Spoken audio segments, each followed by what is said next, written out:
Hello കൂട്ടുകാരെ, നമ്മൾ ചെന്ന് കിടക്കാനുള്ള നമ്മുടെ ഖബറായ വീടിനെ പറ്റി ഒരു പാട്ട് പാടാൻ ഞാൻ പോവുകയാണ്. നമ്മുടെ വീട് ഖബറാണ്.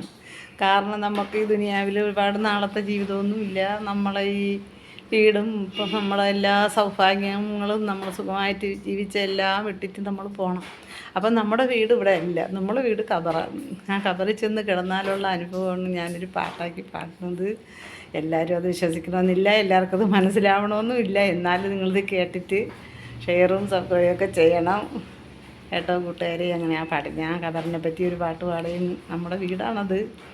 ഖബറെന്ന് കേട്ടാൽ തൽക്ഷണം ഞെട്ടേണ്ടതാ, കണ്ടാലുടൻ വിട്ട് നീ കരയേണ്ടതാ. മേടയ്ക്ക് പകരം മാളമാ സുബ്ഹാന, റബ്ബി അതിൽ കിടക്കേണ്ടതാണ് സ്നാന. സന്തോഷമായി ചെയ്തതെല്ലാം ഇന്ന് മല പോലെ ഭാരം തൂങ്ങുമേ നിനക്കന്ന്.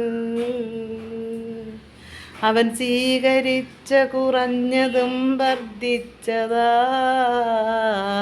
എന്നുള്ളതും തൗറാത്ത് 3 വന്നതാ. റബ്ബിൻ്റെ വിധിയെ വെല്ലുവാൻ തുണിയാതിരി, നീ തന്ത്രശാലകളിൽ ഉയർന്നാലും ശരി.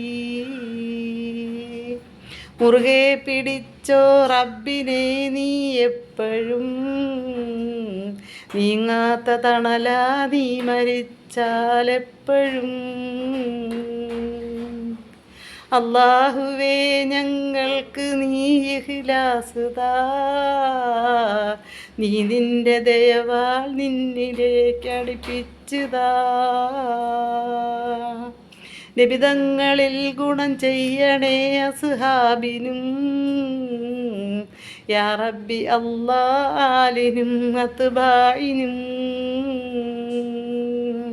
പൊങ്ങാതിരുന്നാൾ പെരിയവൻ തണലുണ്ടേ, പെയ്തിട്ട കുന്നിൽ നിന്നൊലിക്കുന്നുണ്ട്.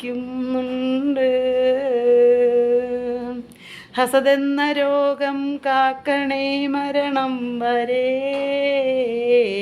ഹാബീൽ തിന്ന് തൊലിഞ്ഞ നഞ്ചാലോകരെ. ഹസനാത്ത് മുഴുവൻ ചുട്ടരിച്ചത് നമ്മളെ,